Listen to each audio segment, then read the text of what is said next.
gulo sa Middle East na nakaapekto po sa atin, hindi dahil tatamaan tayo ng missile, kung hindi dahil mas mabigat.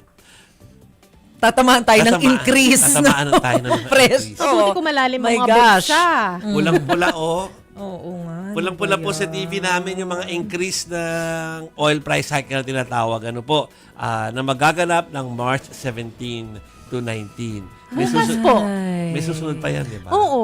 Yung Sabi. masaklap dyan Oo. Parang wala nga kangiti-ngiti doon sa presko ng ano kanina DOE. Una-una, hindi na maganda yung pagkailaw ng presko na yon. Tapos parang ganun pa yung demeanor ng mga nag-presko. Para talagang no? Parang ang dilim ng nakakapangdilim ng paningin. Sabi nga nila dahil doon sa optics po kanina, no. Pero kahit walang optics yan, dama mo na yan. Oo. Something yan that mismo. we cannot control. Asus, nilagay nyo pa 23.9. 24 na yan. 24 na yan. That's true. Pasalahan na natin ang mga balita. Pasada ng balita. Okay, bagong linggo po, bagong taas ng presyo ng langis. Yun ang sad reality for this week. Ano po mga kapatid? Dahil posible nga po lumagpas na ng 100 piso kada litro ang presyo ng diesel bukas po or Tuesday. Kinumpirma yan ng Department of Energy sa presko nila kanina. Abot po ng hanggang 23 pesos and 90 centavos naman yung itataas sa presyo ng diesel. At halos 17 pesos sa presyo ng gasolina at 8 pesos and 90 centavos sa kerosene. Sabi ni DOE, tama ba? 8 pesos and 90 centavos. Okay. Sabi ni DOE Secretary Sharon Garin, isa na ito sa pinakamataas na oil price hike na i-record sa bansa. Kahit papano naman daw ay nag-commit na ang ilang fuel companies na gagawing dahan-dahan o utay-utay ang dagdag presyo para hindi masyado magmabigat sa mga consumer. I think yung huli kong sinabi na sentence, parang sa sobrang taas ng utay-utay na yan, masakit pa din.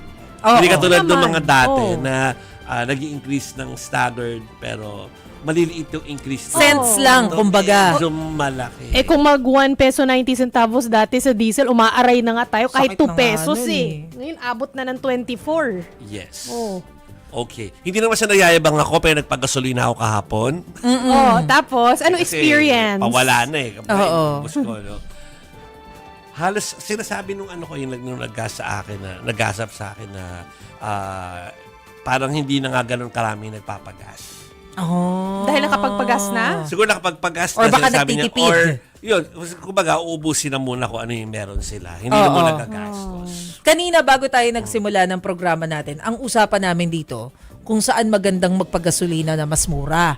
Kasi 'di ba, strategically, yung location nakakaapekto siya sa presyo ng gasolina. So kapag ka dun sa area mo marami kang kakumpetensya, pwedeng maapektuhan yung presyo ng gasolina. Kung nasa highway ka, mas mataas Mas yun. mataas yun. Ganon, 'di ba? Totoo. Sige, before ituloy ni Mase yung yung mga items, sabihin ko lang na yung ilan sa mga katrabaho natin ay menapo na. Na ano? Ang dami daw nag-i-inquire sa mga car companies na merong hybrid or electric. Medyo marami na daw nag-i-inquire. Right. Pambili. Nandoon. Ito yung mga may mga pambili. Yung mga may pambili po ito. No? So ito pa, hindi ko nakita yon. Pero sinasabi ng mga opisina natin, nakita nila yon. Ako, ang napansin ko sa dalawang mall sa pinuntahan ko over the weekend, pila doon sa charging station Talaga? ng mga electric and ng hybrid. Hindi kasi ang maganda rin yata, parang may mall na nag-o-offer ng libreng pag-charge di ba? Ay, wow naman. I heard. Kasi wala akong hybrid so hindi ko sure. Wala rin akong hybrid. Hindi ko alam. Pila na rin doon. So, sabihin dumadami na yung, kung dati konti-konti yung meron, marami nang gumagamit. Oo. Kasi yan yung concern before nung mga, 'di ba, ang government kasi ini-encourage talaga nila yung mga may kayang bumili na hybrid na yung piliin kesa dun sa hindi. May 'di incentives, di ba? No coding. Yes, may incentives. Kaya lang, ang concern kasi dyan, before pa, gaano kadami na yung charging stations. Kasi Dumadami ang na ba? hirap kapag ka in-out of town mo siya, tapos maghahanap ka pa kung nasan yung charging station na hindi mo alam. Unlike kung merong kung gasolina ka, kung diesel ka, na nandiyan ang oil station anywhere. Actually, kaya mas gusto ng mga tao yung hybrid versus yung electric vehicle talaga na Option. pure. Oo. Kasi pwedeng, ano ba yan, diesel ba ang kapalit yan o gas? Or yung charging. Kapag ka na-discharge, na diskargahan ka, Magra-run na siya Nalobat, sa fuel. run to fuel. Yes, Oo. yes. Oo. Pero at least nakatipid ka dun sa ano. Doon sa umpisa. Oo. Yeah, Oo. pero again, ito po ay doon sa kaya May bumili. kaya. Oo. Nagulat nga ako na alam ko yung presyo ng isang, alam ba, ng Toyota na Oo. vehicle na brand new, yung starting nila is mga nasa 1.2, 1 to 1.2 M, no? May mga mas mura doon na hybrid. O, tsaka nagpa-promo sila ngayon. Lalo Yun na na nga, dito. kaya nga Yung mga pila-pila na hybrid dun. na yan. Dito, di ba? Nasa Oo. tabi natin. Oo. Hindi ko na sinasabi yung brand. Pero Okay. just to give you an idea mga kapatid, yung kaibigan ko na hybrid yung kotse niya, from Makati papuntang LU, 1,000 plus lang ang ginastos sa fuel.